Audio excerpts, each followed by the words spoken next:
মুহাম্মদুর রাসূলুল্লাহ সাল্লাল্লাহু আলাইহি ওয়াসাল্লামের পাশে হযরত আবু বকর বসা। শুধু আবু বকর নয়, ওই যে যুবকটা মারা গিয়েছিল তার কবরটা যে জান্নাতের বাগান হয়ে গিয়েছিল, তার কবর থেকে যে জান্নাতের আলো বাইর হইতেছিল, ওই যুবকটাও বিশ্ব নবী সাল্লাল্লাহু আলাইহি ওয়াসাল্লামের সাথে বসা। আল্লাহর নবী বিশ্ব নবী বলেন, ও আবু বকর, তুমি মনে হয় খুব চিন্তিত অবস্থায় চিন্তা করতেছো কিভাবে ওই যুবকটা আমার কাছে আসলো। বিশ্বনবী বলেন, ও আবু বকর, তুমি শুনো, এই যুবকটা আমার সাথে কিভাবে আসলো।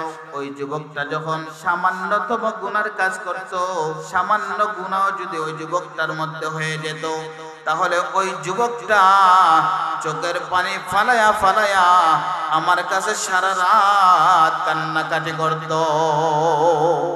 এই জন্যে আমার কাছে যে তাওবা ইস্তিগফার করত, যার কারণে ওই যুবকটা আমার সাথী হয়ে গেছে। বলেন সুবহানাল্লাহ। আল্লাহকে যারা ডাকিবে বাবে আল্লাহর আপন তারাই হবে। ঠিক না বেঠিক? আল্লাহকে যারা ডাকবে আল্লাহর আপন তারাই হবে। ঠিক না বেঠিক?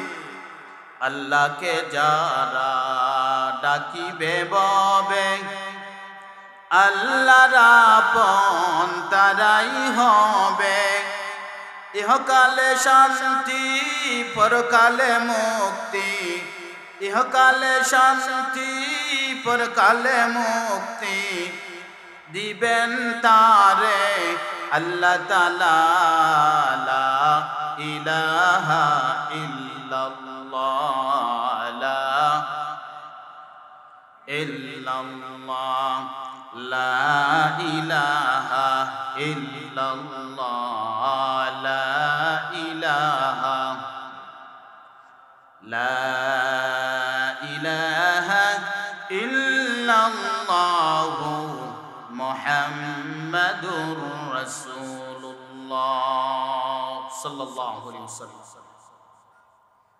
আলহামদুলিল্লাহ, রাধানগর ইয়াং স্টার ক্লাবের 2 দিন ব্যাপী তাফসীরুল কোরআন মাহফিলের আজকে দ্বিতীয় অধিবেশনের সম্মানিত সভাপতি সাহেব, মুআজ্জজ মুকাররম হযরত উলামায়ে কেরাম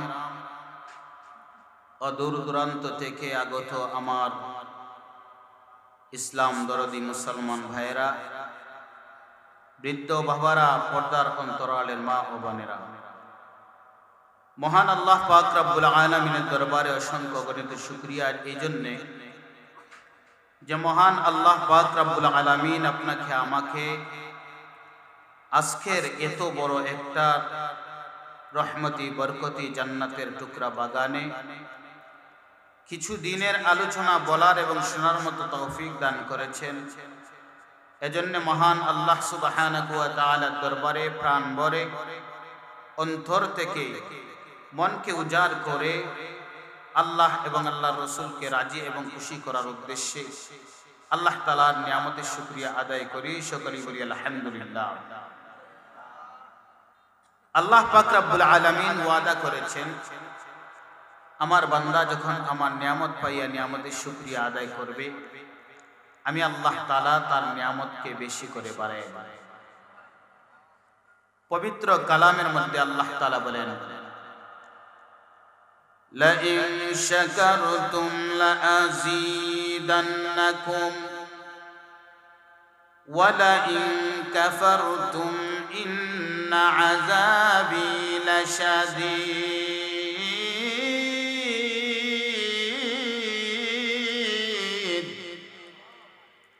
আল্লাহ তাআলা বলেন, আমার বান্দা যখন আমার নিয়ামতের শুকরিয়া পায়, নিয়ামতের শুকরিয়া আদায় করে, আমি আল্লাহ তাআলা তার নিয়ামতকে বেশি করে বাড়ায়া দেই।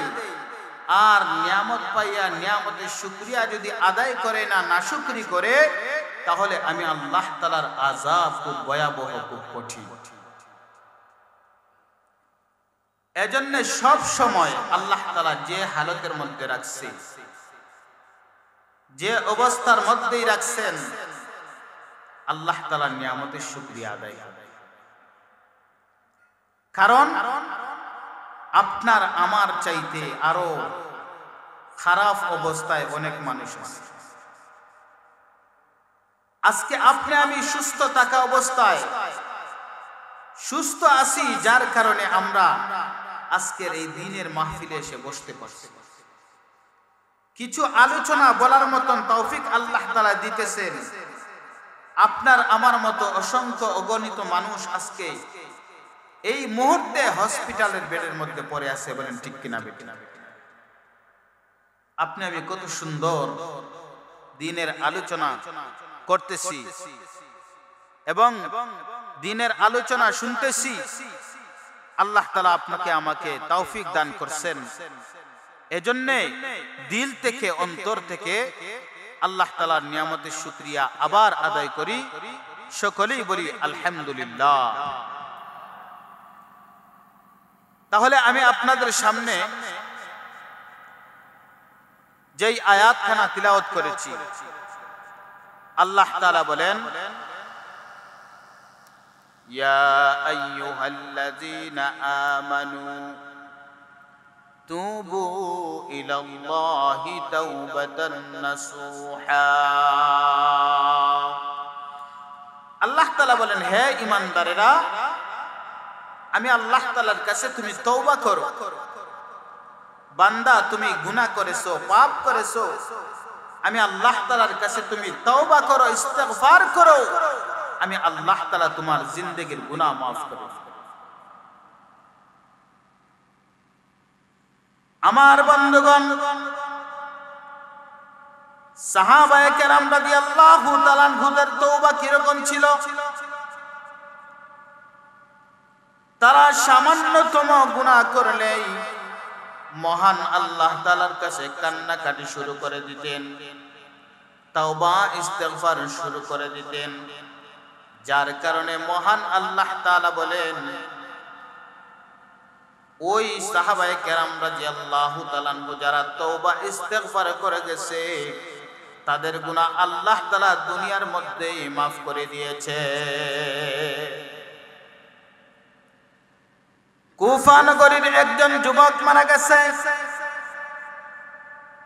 এই মুহূর্তে তারা জানাজার নামাজ পড়বে,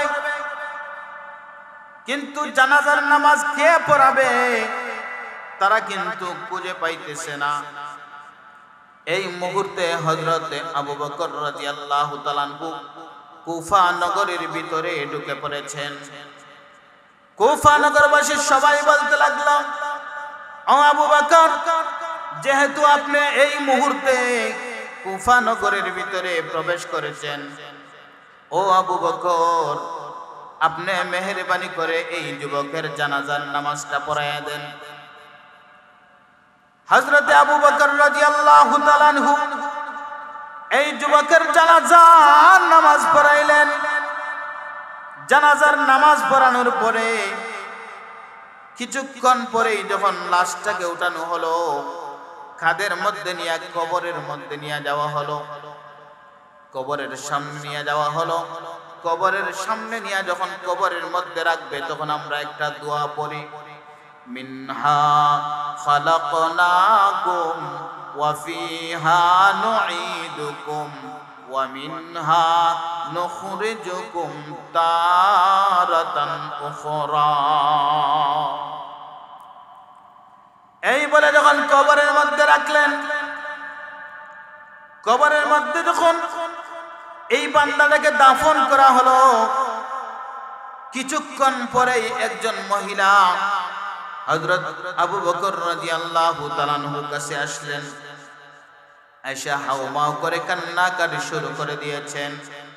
ওগো আবু বকর, আপনি একটু আগে যেই বান্দাটাকে, যেই যুবকটাকে আপনি দাফন করেছেন, এই যুবকটাকে আমার একটু দেখতে হবে। হযরত আবু বকর রাদিয়াল্লাহু তাআলা আনহু বলেন,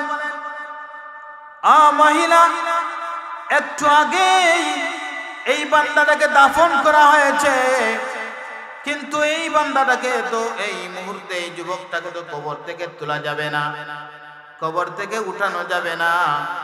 তুমি ওই যুবকের কি হও? তুমি কেন ওই যুবকটাকে দেখতে চাও? মহিলা কোনো কিছু কথা বলে না। হযরত আবু বকর রাদিয়াল্লাহু তাআলা আনহুর কাছে এসে হাউমাউ করে কান্নাকাটি শুরু করে দিয়েছে আর বলতেছে, ওগো আবু বকর, আমার ওই যুবকটাকে দেখতেই হবে। আবু বকর জিজ্ঞাসা করেন, ও মহিলা, তুমি যেহেতু ওই যুবকটাকে দেখতে চাও, কঠিন ভাবে কান্নাকাটি করতেছো, আগে বলো তুমি ওই যুবকের কি হও? এবার মহিলা ডাক দিয়া বলে, ও আবু বকর, আমি কেন ওই যুবকটাকে দেখতে চাই জানেননি? ওই যুবকটা আমার কি হয় জানেননি? ওই ছেলেটা, ওই যুবকটা আমার কলিজার টুকরা সন্তান হয়। এই জন্যই আমি এই যুবকটাকে একটা নজর দেখতে চাই। হযরতে আবু বকর রাদিয়াল্লাহু তাআলা আনহু কুফাবাসী যারা নামাজের জন্য এসেছিলেন, যারা দাফন করেছিলেন, সবাইকে একত্রিত করে বললেন, তোমরা খবরটা একটু খনন করে ওই মহিলাটাকে, যুবকটাকে দেখায় দাও, কারণ ওই যুবকটা হলো ওই মহিলার সন্তান, তাকে মেহেরবানি করে একটু দেখায় দাও। তারা যখন কবর খনন করতে লাগলো, সাইয়্যিদিনা হযরত আবু বকর রাদিয়াল্লাহু তাআলা আনহু কবরের সামনে দাঁড়িয়ে আছেন। যখন কবরের মাটিগুলা উঠে ফেললো, হযরত আবু বকর রাদিয়াল্লাহু তাআলা আনহু দেখলেন ওই যুবকের কবরের ভিতর থেকে নূরের আলো বাইর হইতেছে। হযরত আবু বকর রাদিয়াল্লাহু তাআলা আনহু অবাক হয়ে গেলেন। হয়তো ওই যুবকটা মনে হয় খুব একজন আমলওয়ালা ব্যক্তি ছিল, মনে হয় ওই যুবকটা তাহাজ্জুদ গুজার ছিল, আর না হয় তার কবরের মধ্যে কেন এত আলো জ্বলবে, এত সুঘ্রাণ কেন বাহির হবে? তার কবর থেকে এমন ভালো, এমন সুস্বাদু সুন্দর সুঘ্রাণ বাহির হইতেছে, মনে হয় জান্নাতের খুশবুর ঘ্রাণ তার কবর থেকে বাইর হইতেছে। হযরতে আবু বকর আবার যুবকের কবরের মধ্যে মাটি ফেলে দিলেন। আবার মাটি চাপা দেওয়ার পরে হযরত আবু বকর রাদিয়াল্লাহু তাআলা আনহু কুফাবাসীর যুবকদেরকে জিজ্ঞাসা করতেছেন, ও কুফাবাসীরা, ওই কবরের মধ্যে জান্নাতের আলো দেখলাম, জান্নাতের সুঘ্রাণ পাইলাম, ওই যুবকটা কি কোনোদিন বেশি বেশি আমল করতো নাকি? সবাইকে জিজ্ঞাসা করা হলো। কুফাবাসী সবাই একত্রিত হয়ে বলল, ও আবু বকর, আমরা তো কোনোদিন দেখি নাই তাকে কোনো বড় আমল করতে, কিন্তু তার কবরটা কিভাবে জান্নাতের বাগান হয়ে গেল? হযরতে আবু বকর রাদিয়াল্লাহু তাআলা আনহু চিন্তার মধ্যে পড়ে গেলেন। এই ব্যক্তিটা যেহেতু আমলওয়ালা ছিল না, কিন্তু কিভাবে তার কবরটা জান্নাতের বাগান হয়ে গেল? হযরত আবু বকর রাদিয়াল্লাহু তাআলা আনহু সারা দিন চিন্তা করতে করতে রাত্রে যখন ঘুমাইলেন, স্বপ্নের মধ্যে দেখতেছেন হযরত আবু বকর রাদিয়াল্লাহু তাআলা আনহু বিশ্বনবী সাল্লাল্লাহু আলাইহি ওয়াসাল্লামের পাশে বসা। দেখেন সাহাবায়ে কেরাম রাদিয়াল্লাহু তাআলা আনহু এত বেশি আমল করতেন, তারা স্বপ্ন যুগেও আল্লাহর রাসূলকে দেখতে পাইতেন। এজন্য ভাই ও দুস্থ বুজুর্গ, আল্লাহর রাসূলের রওজায় আপনার আমার যাওয়ার ইচ্ছা আছে তো? সবার আছে তো ইনশাআল্লাহ। এজন্য আপনি আমি আল্লাহর রাসূলের রওজায় যাওয়ার জন্য দোয়া করতে হবে। হয়তো আপনার আমার দোয়া আল্লাহ তাআলা যদি কবুল করে নেন, তাহলে আপনি আমিও মক্কা মদিনায় যাওয়ার মতন তৌফিক হতে। মনে বড় আশা ছিল যাব মদিনায়, আমার সাথে সবাই বলুন, হয়তো আল্লাহ তাআলা কবুল করতে পারেন। মনে বড় আশা ছিল যাব, মনে বড় আশা ছিল যাব মদিনায়। আরব সাগর পারি দেব, নাই যে আমার করি,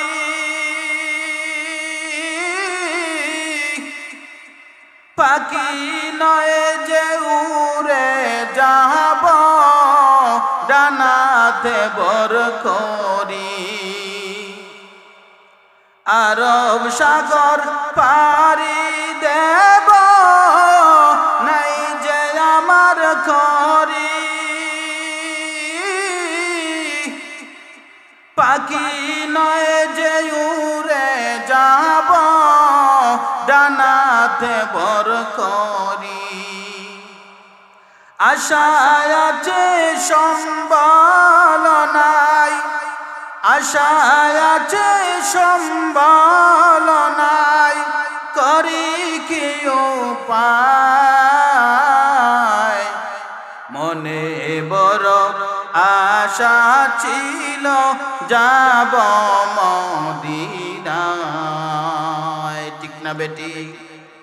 যদি আল্লাহ তাআলার কাছে আশা করি, মক্কা মদিনায় যাওয়ার মতন যদি আশা করতে পারি, তাহলে হয়তো আপনার আমার দোয়া আল্লাহ তাআলা কবুল করতে পারেন কি পারেন না।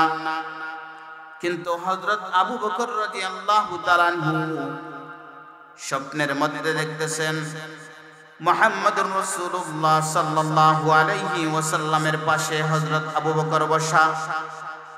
শুধু আবু বকর নয়, শুধু আবু বকর নয়, ওই যে যুবকটা মারা গিয়েছিল, তার কবরটা যে জান্নাতের ভিতর, জান্নাতের বাগান হয়ে গিয়েছিল, তার কবর থেকে যে জান্নাতের আলো বাইর হইতেছিল, ওই যুবকটাও বিশ্ব নবী সাল্লাল্লাহু আলাইহি ওয়াসাল্লামের সাথে বসা।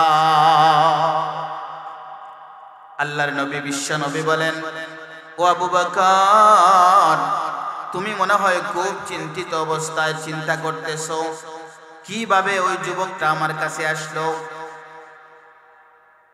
বিশ্বনবী বলেন, ও আবু বকর, তুমি শুনো, এই যুবকটা আমার সাথে কিভাবে আসলো।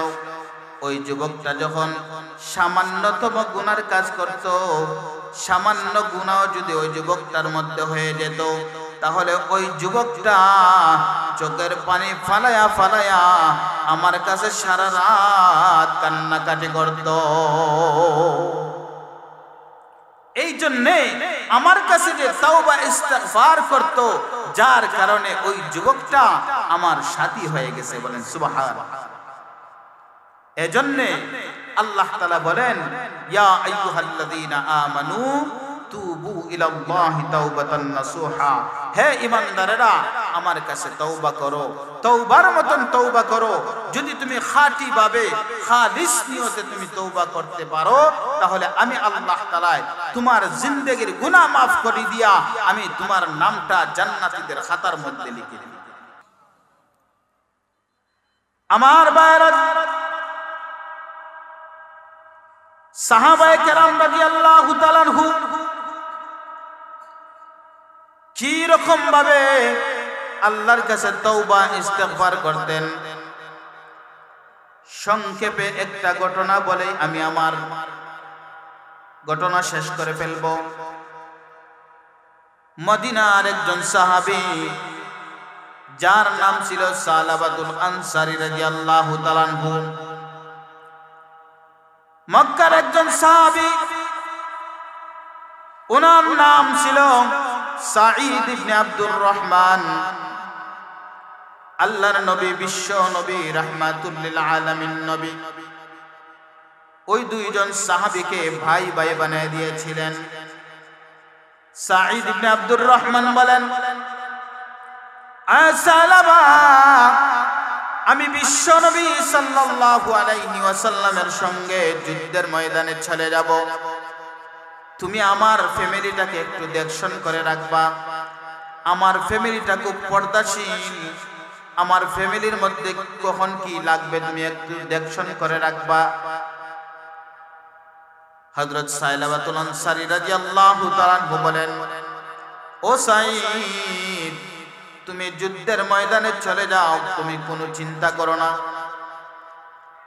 সাঈদ ইবনে আব্দুর রহমান বিশ্বনবীর সঙ্গে যখন যুদ্ধের ময়দানে চলে গেলেন, কিছুদিন যাওয়ার পরে সাইলাবাতুল আনসারী রাদিয়াল্লাহু তাআলা আনহু, উনি তো সাঈদ ইবনে আব্দুর রহমানের ফ্যামিলিকে দেখশন ডাকার কথা, কিন্তু শয়তান প্ররোচনা দিয়া, শয়তান ধোঁকা দিয়া সাইলাবাতুল আনসারী রাদিয়াল্লাহু তাআলা আনহুকে বলেন, রে সাইলাবা, তুমি কি জানো না সাঈদের স্ত্রী বড় সুন্দরী? সাঈদের স্ত্রীকে মনে হয় তুমি কোনোদিন দেখো না। যাও, তুমি পর্দার ভিতরে যাও, গিয়া সাঈদের স্ত্রীকে তুমি একটু দেখে আসো। সাইলাবা রাদিয়াল্লাহু তাআলা আনহুকে শয়তান ধোঁকা দিয়া দিল, কিন্তু সাইলাবাতুল আনসারী শয়তানের ধোঁকায় পড়ে সাঈদ ইবনে আব্দুর রহমানের ঘরের ভিতরে ঢুকে পড়লেন। গিয়া মাত্রই সাঈদ ইবনে আব্দুর রহমানের স্ত্রীর হাতের মধ্যে ধরে ফেললেন। সাঈদ ইবনে আব্দুর রহমানের স্ত্রী বলেন, ও সাইলাবা, একে আশ্চর্য ঘটনা, তুমি আমার হাতে কেন ধরলা? তুমি আমার হাত ছেড়ে দাও। তোমার অন্তরে কি জাহান্নামের ভয় নাই? তুমি কি আখিরাতকে ভয় পাও না? জাহান্নামের আগুনকে ভয় পাও না? আমি তো তোমার ভাইয়ের রেখে যাওয়া একটা আমানত, তুমি কিভাবে আমার হাত ধরলা? সাইলাবাতুল আনসারী রাদিয়াল্লাহু তাআলা আনহুকে এই কথা যখন বললেন, দেখেন সামান্য হাত ধরেছেন, এটাই তাদের অন্তরের মধ্যে কি ধরনের ভয়ের চিন্তা। সাইলাবাতুল আনসারী রাদিয়াল্লাহু তাআলা আনহু এই কথা শোনা মাত্রই সাইলাবাতুল আনসারী ঘর থেকে দৌড় মেরে বের হয়ে গেলেন। বের হয়ে জঙ্গলার দিকে দৌড়াইতে আরম্ভ করলেন, আর বলতে লাগলেন, রব্বে কারীম, আমি গুনাহগার, তোমার নাম গফফার, আমি গুনাহগার, তোমার নাম গফফার। রব্বুল আলামিন, আমি তো গুনাহ করে ফেলেছি, অন্যায় করে ফেলেছি গো মাবুদ, তুমি যদি আমাকে মাফ না করো আমি কার দুয়ারে যাব গো মাওলা? মেহেরবানি করে আমাকে মাফ করে দাও, আমাকে মাফ করে দাও। এইভাবে যখন কান্নাকাটি শুরু করে দিয়েছেন, তারপরে সাইলাবাতুল আনসারী এইভাবে আল্লাহর কাছে কান্নাকাটি করতেছেন, তাওবা ইস্তেগফার করেন। কিছুদিন পরে সাঈদ ইবনে আব্দুর রহমান ওনার বিবির কাছে আইসা বললেন, আমার ভাই সাইলাবা কোথায়? ওনার বিবি বললেন, তোমার ভাই সাইলাবা তো একজন খারাপ মানুষ, কিভাবে আমার হাত ধরলো? আমি যখন জাহান্নামের কথা শুনাইলাম, আল্লাহর কাঠগড়ার সামনে গিয়া দাঁড়াইতে হবে, আমি যখন শুনাইলাম, তখন আমার হাত ছেড়ে দিয়া জাহান্নামের ভয়ে ওই পূর্ব দিকে দৌড় মারছে। সাইলাবাতুল আনসারী ওই পূর্ব দিকে দৌড় মারছে, তখন সাঈদ ইবনে আব্দুর রহমান সাথে সাথে পূর্ব দিকে দৌড় মারছেন। সাইলাবাতুল আনসারী রাদিয়াল্লাহু তাআলা আনহুর খুঁজে গিয়া দেখলেন সাইলাবাতুল আনসারী একটা পাহাড়ের চূড়ায় বসে আল্লাহর কাছে কান্নাকাটি করতেছে। এবার সাঈদ ইবনে আব্দুর রহমান বলেন, ও ভাই সাইলাবা, তুমি বাড়িতে চলো, তুমি কি গুনাহ করেছো, কি অন্যায় করেছো, এটা পরে দেখবো। সাইলাবাতুল আনসারী রাদিয়াল্লাহু তাআলা আনহু ডাক দিয়া বলেন, এ ভাই সাঈদ, আমি তো এমনিতেই যাব না, আমার হাত দুইটা তুমি রশি দিয়া বাঁধো, তারপরে আমাকে টেনে হেসড়ে নিয়ে যাও। যখন সাঈদ ইবনে আব্দুর রহমান সাইলাবাতুল আনসারী রাদিয়াল্লাহু তাআলা আনহুর হাত বাঁধলেন, বেঁধে টেনে টেনে নিয়ে যায়। হযরত সায়লাবাতুল আনসারী রাদিয়াল্লাহু তাআলা আনহু বলেন, আবা সাইদ, বিশ্বনবীর সামনে যাওয়ার আগে আমি হযরত আবু বকরের কাছে আবু বকরের সামনে যাইতে চাই, দেখি আমার বিষয়টা সমাধান হয়ে যায় নাকি। হযরত আবু বকর রাদিয়াল্লাহু তাআলা আনহুর কাছে গেলেন। হযরত আবু বকর রাদিয়াল্লাহু তাআলা আনহু বলেন, রে সায়লাবা, তুমি কি গুনাহ করেছো, কি অপরাধ করেছো? এত বড় অন্যায় তুমি কিভাবে করলে? আমি জানি না মহান আল্লাহ তাআলা তোমাকে মাফ করবেন কিনা, তুমি আমার ঘর থেকে বের হয়ে যাও। সালাবাতুল আনসারী রাদিয়াল্লাহু তাআলা আনহু নৈরাশ হয়ে আবু বকরের ঘর থেকে বের হয়ে আসলেন। এবার বলেন, যাই হযরত আলীর কাছে যাওয়ার পরে আলী রাদিয়াল্লাহু তাআলা আনহু বলেন, ও সায়লাবা, তুমি কেমনে এত বড় গুনার কাজ করলা, এত বড় অন্যায় করলা? আমি তোমাকে জায়গা দিতে পারবো না। জানি না তোমাকে আল্লাহ তাআলা মাফ দিবেন কি আমি জানি না, তুমি আমার ঘর থেকে বের হয়ে যাও। এইভাবে সাইয়্যিদিনা আবু বকর রাদিয়াল্লাহু তাআলা আনহু ওনাকে বিদায় করে দিলেন। আলী বিদায় করে দিলেন। হযরত ওমর রাদিয়াল্লাহু তাআলা আনহুর কাছেও যাওয়ার পরে ওমর রাদিয়াল্লাহু তাআলা আনহু এই কথা বলেন, আসসালাবা, তুমি কিভাবে এত বড় অন্যায় করলা? তুমি কিভাবে এত বড় অপরাধ করলা? কিভাবে তুমি আরেকজনের আমানত নষ্ট করলা? ও সায়লাবা রে, তুমি কিভাবে এত বড় অন্যায় করলা? আমি জানি না মহান আল্লাহ তাআলা তোমাকে মাফ করবেন কিনা, আমার ঘর থেকে বের হয়ে যাও। সবাই বের করে দিল, কিন্তু হযরত সাঈদ ইবনে আব্দুর রহমান উনি বলতেছেন, এখন আমরা কার দরবারে যাব? তখন সালাবাতুল আনসারী রাদিয়াল্লাহু তাআলা আনহু বলেন, এবার আমি রাহমাতুল লিল আলামিন জনাবে মুহাম্মদুর রাসূলুল্লাহ সাল্লাল্লাহু আলাইহি ওয়াসাল্লামের কাছে গিয়া দেখতে পারি উনি কি বলেন।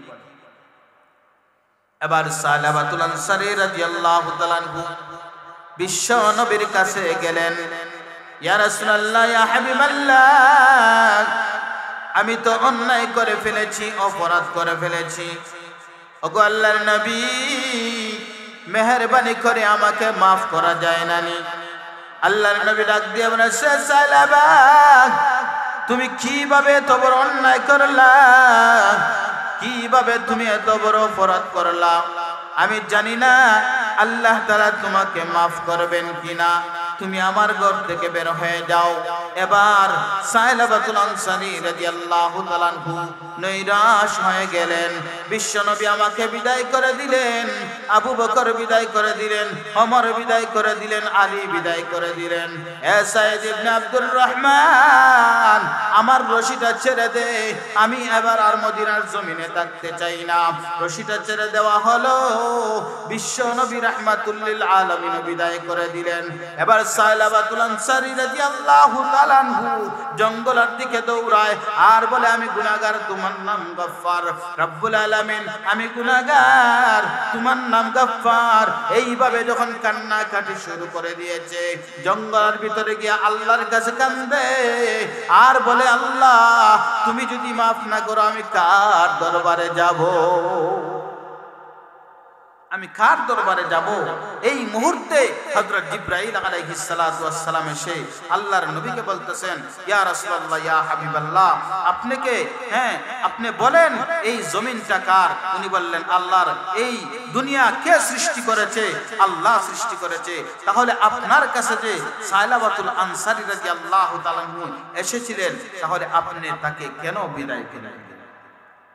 এইভাবে যখন আল্লাহ রাসূল সাল্লাল্লাহু আলাইহি ওয়াসাল্লামকে বলা হলো, তখন আল্লাহ রাসূল সাল্লাল্লাহু আলাইহি ওয়াসাল্লামের কাছে জিবরাইল আলাইহিস সালাতু ওয়াস সালাম বলেন, ইয়া রাসূলুল্লাহ, ইয়া হাবিবাল্লাহ, এই সালাবাতুল আনসারী রাদিয়াল্লাহু তাআলা তওবা আল্লাহ তাআলার কাছে এমন ভাবে কবুল হয়েছে, আল্লাহ তাআলা তার জিন্দেগীর গুনাহ maaf করে দিয়েছে। সময় শেষ হয়ে গেছে। আমরা এতক্ষণ যাবত যতটুকু আলোচনা করেছি এবং শুনেছি, আল্লাহ তাআলা যেন আমাদের এই কথাগুলোকে কবুল করেন, সকলে বলুন আমিন। ওয়া আখিরু দাওয়ানা আলহামদুলিল্লাহি রাব্বিল আলামিন।